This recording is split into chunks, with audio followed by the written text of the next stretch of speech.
और आप अभी बात कर रहे हैं ना, तो हो सकता है कि बंगाल में किसी हिंदू का घर जल रहा संविधान है। हम तो नहीं मानते इस संविधान को, और जो मौजूदा संविधान है मुझे तो लगता है कि इसको संसद भवन के आगे लोगों को ले जा करके और इसकी प्रतियां जला देनी चाहिए, ऐसे घटिया संविधान की।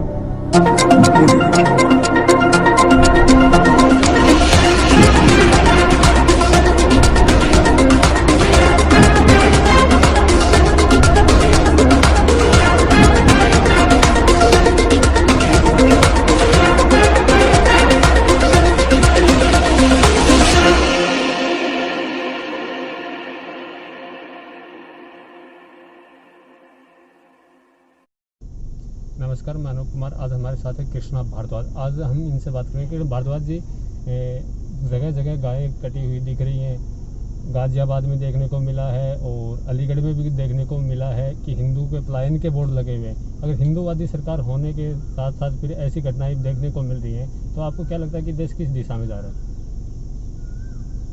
देखिए, ये चीज़ जो घटनाएं हो रही है ये आज नहीं शुरू हुई है, ये बहुत टाइम से चल रहा है। ये सब चीज़ें, घटनाएं, गाय को काटना, हिंदू लड़कियों के साथ लव जिहाद करना, बलात्कार करना, और उसके बाद हिंदू बस्तियों में घुस करके इस तरह का माहौल क्रिएट करना कि लोग पलायन पे मजबूर हो जाएं।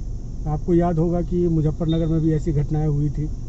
उस समय सरकार समाजवादी पार्टी की थी। ये जितनी भी राजनीतिक पार्टियां हैं, अपना राजनीति रोटी सेकने के लिए ये कितने भी नीचे हद तक गिर सकती है। आप ये देख लो कि बंगाल के अंदर में, मतलब दृश्य देखता हूं तो खून खौल उठता है और लगता है कि अब बहुत हो गया। बहुत सरकार के पीछे, प्रशासन के पीछे, सुप्रीम कोर्ट के हुआ, हाई कोर्ट के पीछे बहुत भाग लिए। अब वहीं जैसे शिवाजी, महाराणा प्रताप, बाजीराव पेशवा तलवार लेकर के युद्ध में उतरते थे ना, अब वो समय आ गया है कि हर एक हिंदू को अपने हाथ में तलवार लेकर के उतरना पड़ेगा और अपनी रक्षा स्वयं करनी पड़ेगी। कोई सरकार, कोई किसी के भरोसे नहीं चलना पड़ेगा।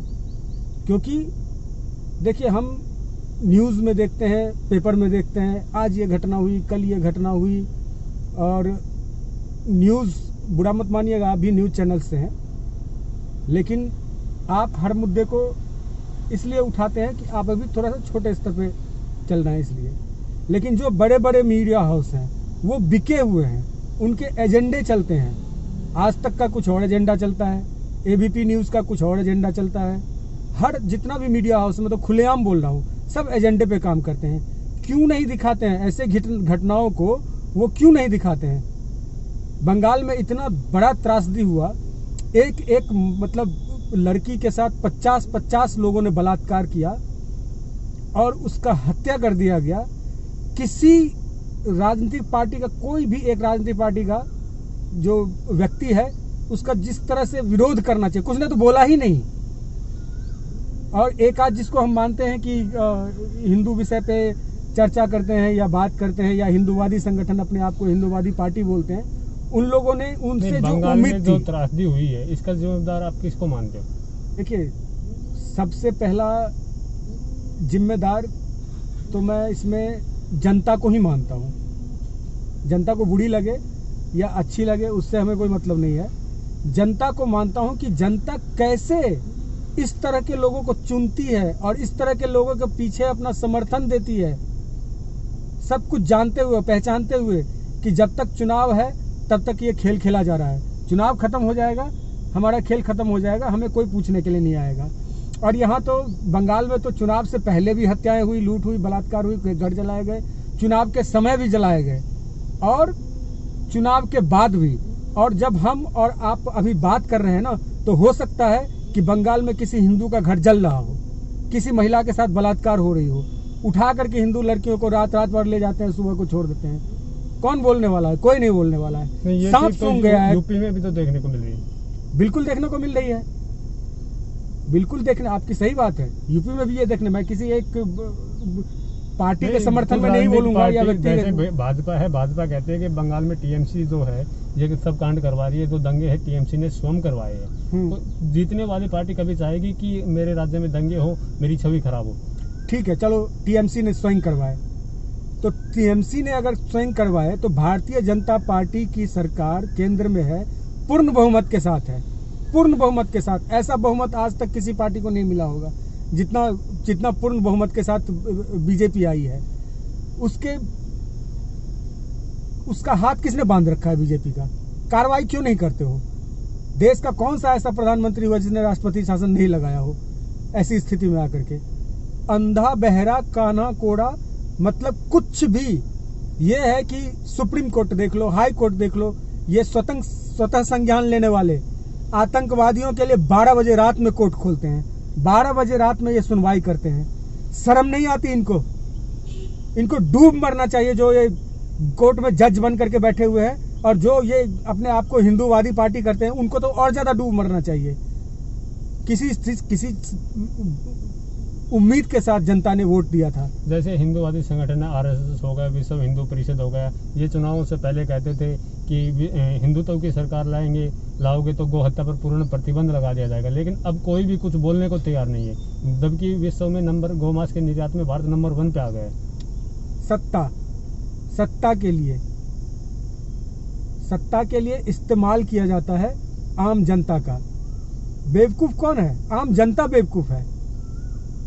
हम इनको देश देने से पहले हम उस जनता को दोष देंगे जो इनको चुन के भेजती है।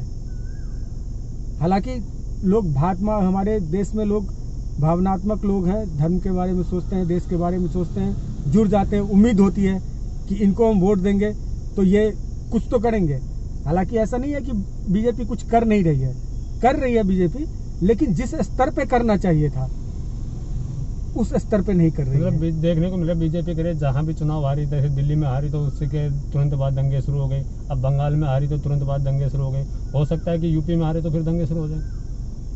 हाँ, कोई बड़ी बात नहीं है, कोई बड़ी बात नहीं है, क्योंकि अपोजिशन की जो पार्टियां हैं, चाहे वो कांग्रेस पार्टी हो, समाजवादी पार्टी हो या ममता बनर्जी की पार्टी हो, जग जाहिर है अब तो किसी को प्रूफ देने की जरूरत नहीं है ना कि ये सब देश विरोधी ताकतें हैं। अब तो साफ साफ क्लियर है कि इनको किसी चीज से कोई मतलब नहीं है। आप बताओ, गाजियाबाद में यादव की हत्या हुई, सांप सूंघ गया, कोई अखिलेश यादव या उसके समाजवादी पार्टी का नेता उसके घर में हालचाल पूछने गया हो तो ठीक है। यही कोई अगर मुसलमान के साथ अगर किसी के साथ हुआ होता ना तो ये सब एकदम बिल्कुल ट्वीट कर करके, फेसबुक पे कर करके, ये मोदी सरकार, वो योगी सरकार, ये फलाना, ये ढिकना करके एकदम आसमान सर पे उठा लेते ये लोग। लेकिन अब ये जनता को देखना चाहिए कि एकदम साफ साफ एकदम क्लियर क्रिस्टल है पिक्चर कि कौन देश के लिए खड़ा है और कौन देश को बर्बाद करने के लिए, देश को तोड़ने के लिए जनता के लिए खड़ा है। मतलब आप ये मान रहे हो कि भाजपा जहाँ हारेगी वहाँ दंगे होंगे? नहीं, मैंने ये तो नहीं कहा, लेकिन हाँ, दंगे इसलिए होंगे। बंगाल में जो दंगे हो रहे हैं, क्या हो रहे हैं? जिन लोगों ने हिम्मत बांध करके, प्रधानमंत्री पे भरोसा करके, गृह मंत्री पे भरोसा करके, नड्डा जी पे भरोसा करके, जो लोग अपना जान जोखिम में डाल, उनको पता था कि चुनाव हारने के बाद मेरे साथ ये होने वाला है, वो सारे जनता को पता था, लेकिन उनको एक भरोसा था मोदी जी पे, अपने अमित शाह जी पे, जेपी नड्डा जी पे, इन सब पे भरोसा था कि ये हमें बचाएंगे। मतलब वो अपने भरोसे पे कायम नहीं रहे? बिल्कुल नहीं कायम रहे, बिल्कुल नहीं कायम रहे। इतनी अंधेरगर्दी, अपना पूरा परिवार जान जोखिम में डाल करके, एक एक कार्यकर्ता, मैं भी भाजपा को सपोर्ट करता हूँ, ठीक है, एक एक कार्यकर्ता ने अपना जान को जोखिम में डाल करके मोदी जी को, बेशक 0 से 70 सीटों पे आ जाना, 75 सीटों पे, 3 सीटों से 75 सीटों पे जाना मामूली बात नहीं है, ये बहुत बड़ा छलांग है। और वो जनता ने अपने जान को जोखिम में डाल करके, अपना परिवार को जोखिम में डाल करके मोदी जी के पीछे झंडा लेके खड़े हुए, योगी जी के पीछे झंडा लेके खड़े हुए और नड्डा जी के पीछे खड़ा हुए। उन लोगों का क्या? उन लोगों को देखने वाला कौन है? उनकी आवाज सुनने वाला कौन है?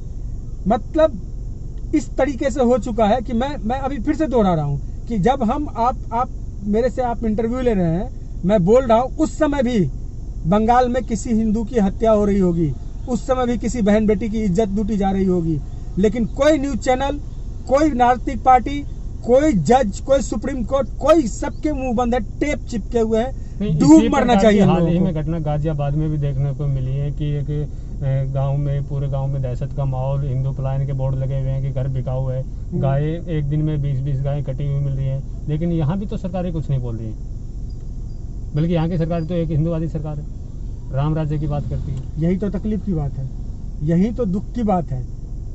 हमने, हमारे संगठन ने दिन रात एक करके, बिना किसी लालच के, सिर्फ इसलिए कि हमारा देश में ये जो अशांति फैला करके रखे हुए हैं, ये सब विदेशी फंडिंग पे पलने वाले लोग, जितने भी सोनिया गांधी, राहुल गांधी, ममता बनर्जी और इस तरह के लोग जो है, देश विरोधी लोग, ताकतें जो है, लोग जो है, वो क्या कर रही है, इस देश को आगे बढ़ना देखना नहीं चाहती है।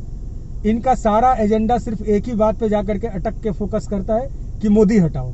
ये जितना भी टूल किट और प्लानिंग कर रहे हैं ना, ये और किसी चीज से मतलब नहीं है, किसी तरह मोदी को हटा दो, कि बची खुची जो आवाज है ना, बचा खुचा जो हिंदुओं का जो मनोबल है ना, जो भाजपा के कारण मनोबल आया हिंदुओं के अंदर में कि भाई हिंदूवादी सरकार है, ये आएगी तो हमारे लिए कुछ करेगी, वो मनोबल टूट जाए, वो तोड़ना चाहते हैं। बहुमत में भाजपा केंद्र में भी है, यूपी में भी घटनाएं केंद्र में स्पष्ट बहुमत में है। अगर ये देश विरोधी ताकतें ऐसा करती तो इनके खिलाफ कार्रवाई क्यों नहीं हो रही?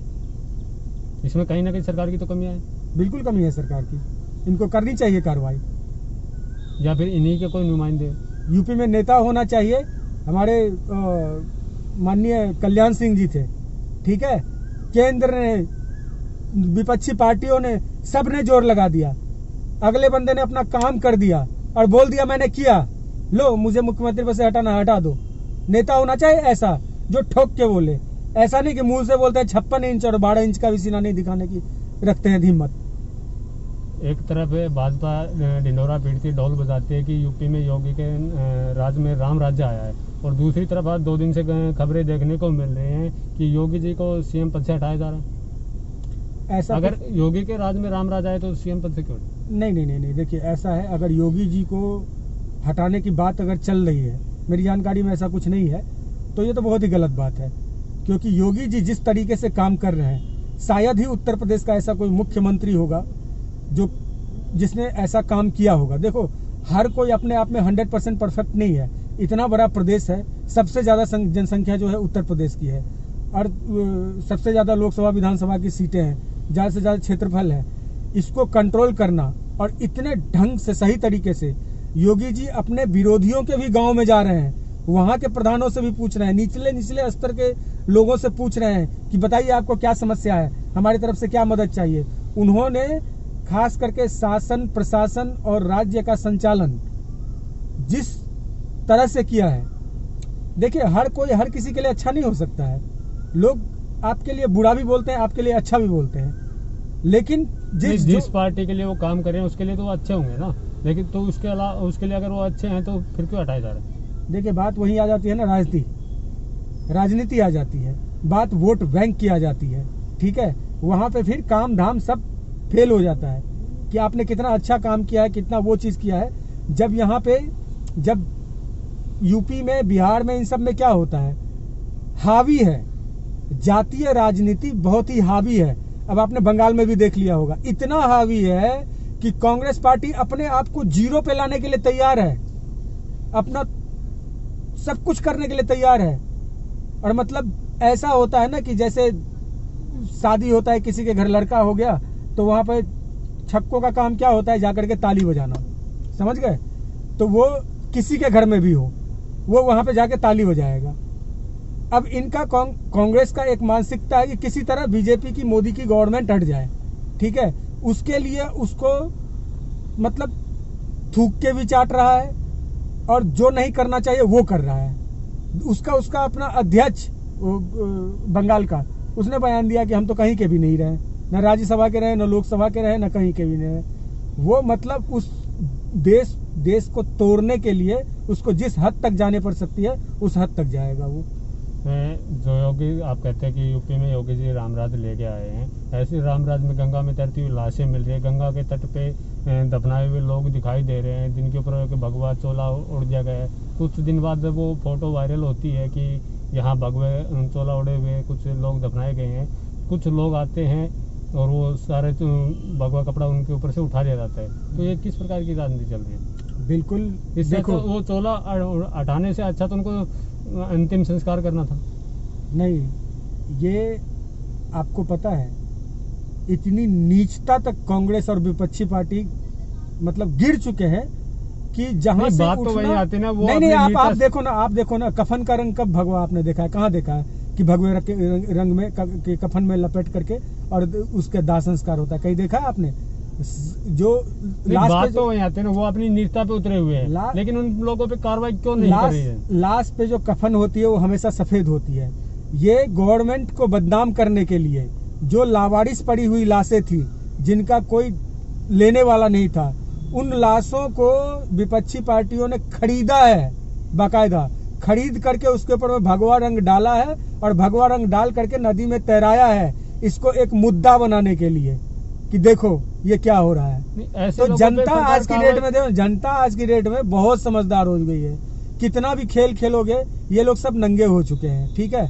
लेकिन ये सिर्फ इस टूल किट पे बचे हुए हैं, इस षड्यंत्र पे बचे हुए हैं कि हम एक जाति विशेष का, वर्ग विशेष को अपने इन्फ्लुएंस में ले करके उनको उल्टे सीधे चीजें दिखा करके और समझा करके और हम किसी तरह इसको नहीं। बात तो ये है ना कि वो अपनी नीचता पे उतरे हुए हैं, वो अपने एजेंडे पे चल रहे हुए हैं। तो ऐसे लोगों पे सरकार कार्रवाई क्यों नहीं करी? जबकि वीडियो में साफ तौर पे 2 वीडियो वायरल हो रही है, जो चोला उतार रहे हैं उनकी वीडियो साफ तौर पे वायरल हो रही है, बंदे साफ तौर पे दिखाई दे रहे हैं, तो उन लोगों पे सरकार कार्रवाई क्यों नहीं कर रही?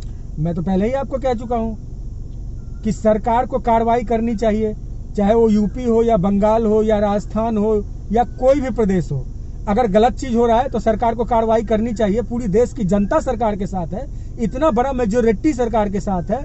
मतलब ऐसे ऐसे लोग हैं जिनको मोदी जी से कोई मतलब नहीं है, बीजेपी से कोई मतलब नहीं, सरकार से कोई, दिन रात सोशल मीडिया पे लगे हुए हैं, उनको कोई लाभ नहीं मिलता है, उनको खर्चा नहीं मिल रहा है घर चलाने का। लेकिन क्या है, वो एक सम्मान, एक व्यक्ति के प्रति जो है, लोगों को लगता है कि ये व्यक्ति नरेंद्र मोदी ही हमें इस संकट से निकाल सकता है। मतलब तो ऐसी चीजें अभी तो निकालनी चाहिए। अब यहाँ पे क्या है कि बात क्या हो जाती है कि बात मोदी जी तक ही सीमित नहीं है, बात यहाँ पे सुप्रीम न्यायपालिका भी है, कार्यपालिका भी, सब है, सबकी अपनी अपनी जिम्मेदारियां हैं। मैं तो देखता हूँ कि सुप्रीम कोर्ट जो है जिन मामलों पर संज्ञान नहीं लेना चाहती है, लेना चाहिए, उसे 12 बजे रात में कमरा खोल करके और संज्ञान लेने के लिए आ जाते हैं। और जिन चीजों पे संज्ञान होनी चाहिए उन चीजों पे कभी संज्ञान नहीं लिया जाता है। इस प्रकार की घटनाएं देखते कर तो ऐसा लगता है कि सरकार कार्रवाई नहीं करी, तो ऐसा ही लग रहा है लोगों के मन में भी ऐसा जाएगा कि सभी एक ही थाली के चट्टे बट्टे।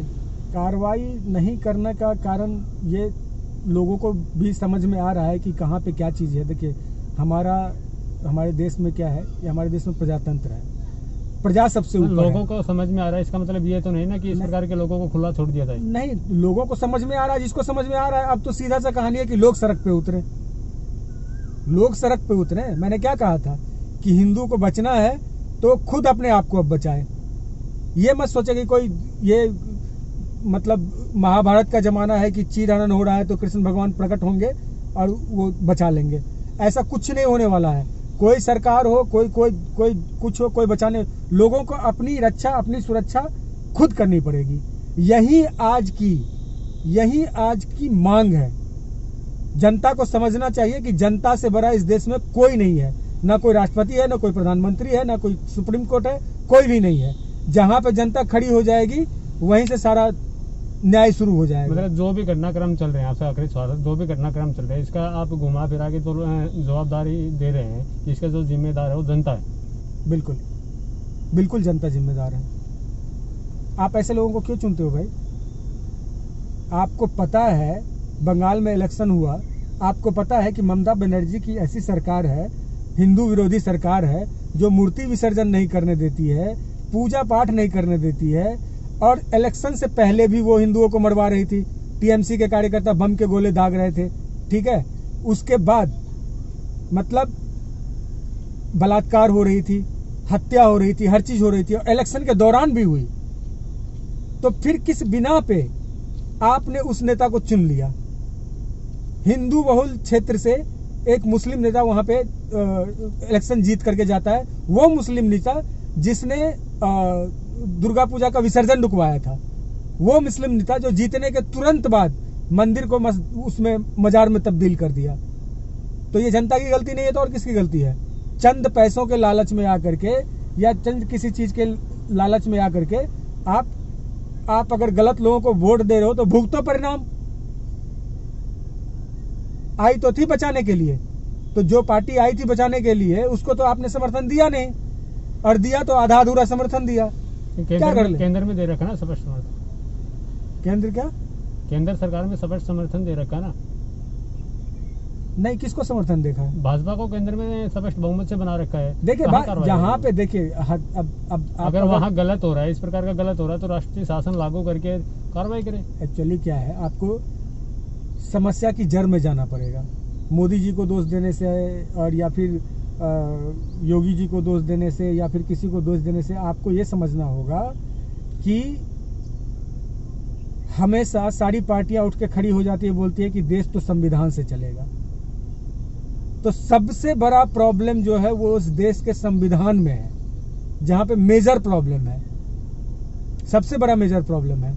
वहां पे एक मामूली अपराध में जेल में बंद व्यक्ति को वोट देने का अधिकार नहीं है, और 100 मर्डर कर करके लाखों लूट और हत्याएं की मुकदमा दर्ज उसी जेल में बंद, वो बंदा चुनाव लड़ने के लिए एलिजिबल है।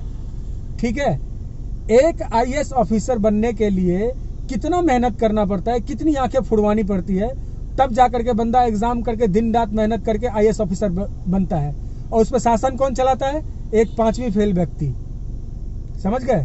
तो जनता को सोचना चाहिए कि हम किसको वोट दे रहे हैं। आज झारखंड का मुख्यमंत्री क्या बोल रहा है, कितना ही एकदम शर्मनाक बयान है कि हम प्रदेश में कोई भी अगर मरेगा तो सरकार उसको कफन देगी मुफ्त में।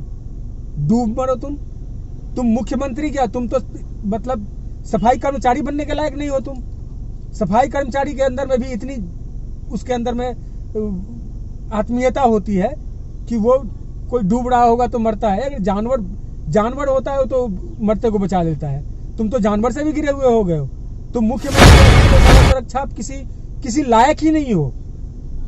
बोल रहे हो कि कोई भी अगर मरेगा तो हम उसको कफन देंगे मुफ्त में। बेशर्म आदमी, शर्म नहीं आती है इसको। तो 2 चीजें जो है वो मेन फैक्टर है हमारे देश में। पहला, संविधान जो मतलब करने वालों के हाथ रोकता है। अब संविधान में ऐसी ऐसी चीजें लिखी हुई है जहां पे आपको मैंने एक एग्जांपल दिया कि मामूली से अपराध में जो व्यक्ति जेल में बंद है वो वोट नहीं डाल सकता है, और मुख्तार अंसारी जैसे जिनके ऊपर हजारों मुकदमे चल सकते हैं, जेल से चुनाव लड़ सकते हैं। ये कैसा संविधान है? हम तो नहीं मानते इस संविधान को। और जो मौजूदा संविधान है, मुझे तो लगता है कि इसको संसद भवन के आगे लोगों को ले जा करके और उसकी प्रतियां जला देनी चाहिए, ऐसे घटिया संविधान की। नहीं, संविधान में तो लिखा हुआ है ना कि टाइम के अकॉर्डिंग उसमें संशोधन कर सकते हैं। कौन संशोधन करता है? संशोधन किसको दिया गया है जिम्मेदारी है संशोधन करने का? जो लोग जिनको जिम्मेदारी दिया गया है ना, वो अपने फायदे के लिए संशोधन करते हैं। आरक्षण कितने दिनों के लिए बनाया गया था कि कितने दिन के लिए होना चाहिए, और जब से ये लागू हुआ तब से अभी तक लागू है इसको। तो अपने फायदे के लिए बनाते हैं और करते हैं। धन्यवाद।